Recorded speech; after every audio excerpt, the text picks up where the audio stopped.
So ano na mga bibe, kamusta kayong lahat dyan? And welcome back to our channel. This is going to be my second video ever since nawala ako ng 8 months. So kung di nyo pa napapanood yung comeback vlog ko, ito po siya. Ayan, let me put the link down below sa description para mapanood nyo siya.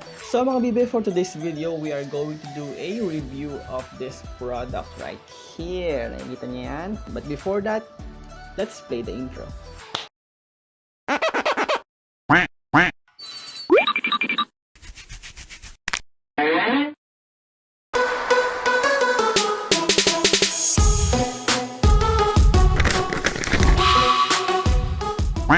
And for today's videos mga bibe, we are going to do a product review of this item. So this is a keyboard replacement sticker. Alright? So mga bibe, the question is, bakit natin kailangan ng keyboard replacement stickers? Number one na dahilan kung bakit kailangan mo ng materials na to, it's because yung keyboard na ginagamit mo currently is somehow, yung iba niyang keys nagkakaroon na ng fading sa mga prints niya. Okay?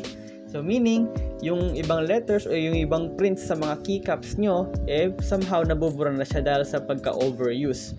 Okay? Kaya kailangan nyo ng mga ganitong materials, which is a keyboard replacement sticker.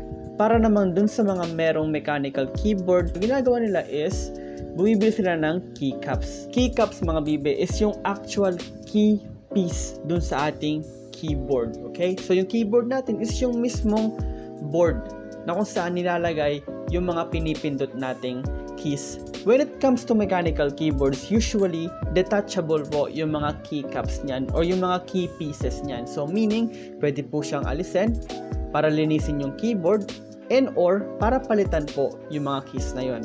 Okay? Customizable po siya. However, kung isa ka sa mga nagtitipid and somehow kapos sa budget, ito po yung best alternative para sa mga replacement keycaps. So mga bibe, how are we going to use this keyboard replacement stickers? Peel off mo lang yung mga keyboard pieces dito and then ilagay mo kung saan siya akma na keycap. Alright? So meaning, kung yung kukunin mo is yung control key, yan, kunin mo siya and then lagay mo siya sa control key. Okay, ganun lang kasimple. So mga bibi, i-unbox na po natin itong keyboard replacement sticker natin. Okay? Buksan ko na yung plastic niya. And then, here you go. So ito po yung ating keyboard replacement keys. Ayan po. Ayan. So una ko masasabi is, napaka-vibrant ng dating ng mga colors ng keyboard sticker na to. And as well, yung texture ng keyboard pieces niya is napaka-soft niya. Pero somehow, pag hinawakan mo siya and you put a little resistance on it, somehow nagigrip siya sa daliri mo. So, yep. Let's go ahead and do a time lapse para ma-apply ko na to sa aking keyboard. Okay?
Kakatapos ko lang ilagay yung ating mga keyboard replacement stickers and masasabi ko lang nakakapagod siya kasi isa-isa, diba? Pulit.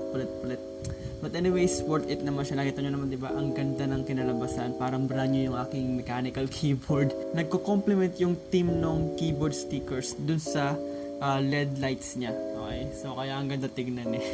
But I know some of you might be asking by now kung saan ko nga ba nabili itong keyboard replacement stickers natin. So, here are your key finders.